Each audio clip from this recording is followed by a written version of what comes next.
இவர் வந்து உட்கார வச்சிட்டாங்க, யார் நம்ம வாட்டர்மேலன் உட்கார வச்சிட்டாங்க. அவருக்கு பக்கத்தில் இடது பக்கம் வந்து எஃப்ஜே உட்காந்துருக்காரு. நேராக வந்து அரோரா முத்தம் கொடுக்குற மாதிரி வராங்க, ஓகேவா? உதறக்கிட்டு எடுத்துகிட்டு போயிட்டு எஃப்ஜே முத்தம் கொடுத்துட்றாரு. அந்த முத்தம் கொடுத்து வாயை எடுக்கிறாங்க. அப்போ இவர் வந்து கண்ணை திறந்து பார்க்குறாரு. எஃப்ஜே தான் கிஸ் அடிச்சதுன்னு தெரியாது இவருக்கு. இவர் அரோரா கொடுத்துன்னு நினச்சிட்டு என்ன ஆனந்தம் அந்த கரடிக்கு அப்படிங்கிற மாதிரி அப்படி முகம் அப்படியே தேஜஸாக இருக்குது. அப்படியே முகம் க்ளோ ஆகுறாப்புல. அப்படியே இந்த இதுலலாம் வரும்ல, இந்த ஃபேஸ் காஸ்மெட்டிக்ஸ் விளம்பரத்துலாம் அப்படியே இந்த சூரியன் நேரம் இருந்து டால் அடிக்குது மூஞ்சி, அந்த மாதிரி டால் அடிக்குது மூஞ்சி. இவர் அடுத்த கேள்வி என்ன தெரியுமா?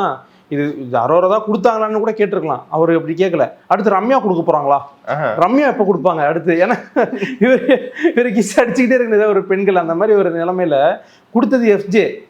ஐயோ, அதனால மீசை எல்லாம் வச்சிருக்காப்புல, குத்தாதா இல்லை இவர் இக்னோர் பண்ணுறாருன்னு தெரியல. மீசை எவ்வளோக்கு இருக்கும், மீசை லைட்டாக குத்தனா குத்திட்டு போகுது அப்படின்னு.